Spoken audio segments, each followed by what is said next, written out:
The winds howled across the rugged terrain, whispering secrets of the past through the jagged cliffs and barren lands. Beneath the endless sky, thousands of men toiled under the unforgiving sun, their sweat soaking into the very stones that would stand for centuries. The Great Wall of China, one of humanity's most astonishing achievements, was not simply constructed, it was forged in the fires of ambition, sacrifice, and unyielding determination. The year was 221 BCE. China, a land of warring states, had been embroiled in endless bloodshed for centuries. The Qin dynasty, led by its first emperor, Qin Shi Huang, had emerged victorious, unifying the fractured kingdoms. But peace was an illusion. To the north, the Xiongnu nomads threatened the empire, their swift horses carrying raiders who struck with ruthless efficiency before vanishing into the vast steppes. Qin Shi Huang, a ruler of unparalleled vision and paranoia, sought to protect his newfound empire. He ordered the construction of a wall of barrier so formidable that no invader could breach it. But this was no simple endeavor. It would require vast resources, an iron will, and the labor of hundreds of thousands of workers.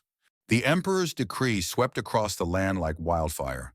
Soldiers, peasants, and prisoners were conscripted into an immense workforce. For many, it was a death sentence. The journey to the construction sites was grueling, stretching across mountains, deserts, and rivers. Workers marched for weeks, their spirits crushed before they even laid their hands on a single stone. Upon arrival, they found themselves in a world of dust and suffering. The materials, massive stones, tamped earth, and bricks, had to be transported by hand, by mule, or dragged up steep cliffs with crude pulleys. The brutal conditions spared no one. The cold bit into their bones in winter, while summer's heat turned the stones into scorching brands that seared their flesh. Rumors spread among the workers. They spoke in hushed tones of men who fell from the heights, their bodies swallowed by the earth they had labored to build. Others whispered of ghost spirits of the fallen who wandered the wall at night, forever bound to its stones. As the wall stretched across the horizon, spanning thousands of miles, a gruesome practice emerged. In the haste to complete the project, the dead were said to be buried within the walls themselves, their bodies becoming part of the great structure. Whether this was fact or fearful folklore, none dared to challenge the belief. The workers labored on, knowing that they too might become a nameless part of history. Yet there were moments of defiance. A young laborer named Wei, taken from his village against his will, refused to accept his fate. He had seen friends perish under the weight of the emperor's demands. One night, under the cover of darkness, he and a few others attempted to escape. They were caught before dawn. Their punishment was swift execution, their bodies displayed as a warning to any who might dream of rebellion. Decades passed, and the Great Wall took shape, snaking across the landscape like a sleeping dragon. Watchtowers rose, manned by soldiers who lit signal fires at the first sign of danger. Gates were fortified, garrisons established. It was a marvel of engineering, yet still it was not invincible. The nomads did not simply abandon their raids. They found ways to breach the defenses, bribing guards or discovering weak points in the fortifications. And as dynasties rose and fell, the wall changed hands, expanded, and was rebuilt time and again. Each ruler sought to improve it, strengthening its defenses, reinforcing its legacy. Among the many tales that surround the Great Wall, one of the most haunting is that of Meng Jiangnu. It is said that her husband was taken to work on the wall, and when she traveled to find him, she learned that he had died and was buried within it. Stricken with grief, she wept so bitterly that a section of the wall collapsed, revealing his remains. The emperor himself was moved by her sorrow, but could offer no solace.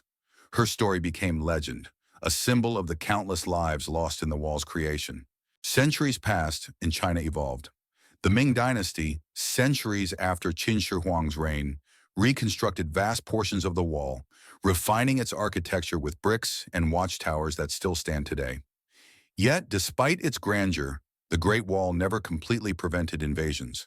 The Mongols under Genghis Khan, and later the Manchus, found ways to overcome it, proving that no structure, no matter how great, could stand forever against the tides of history.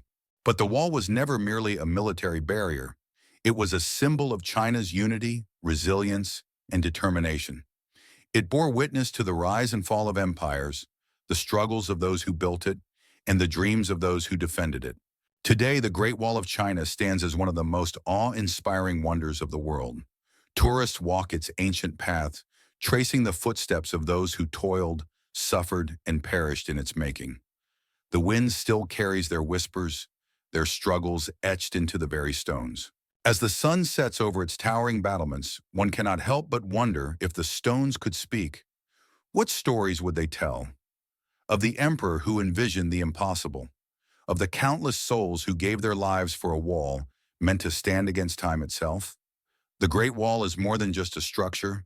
It is the pulse of history, stretching across the centuries, a testament to the indomitable spirit of those who built it.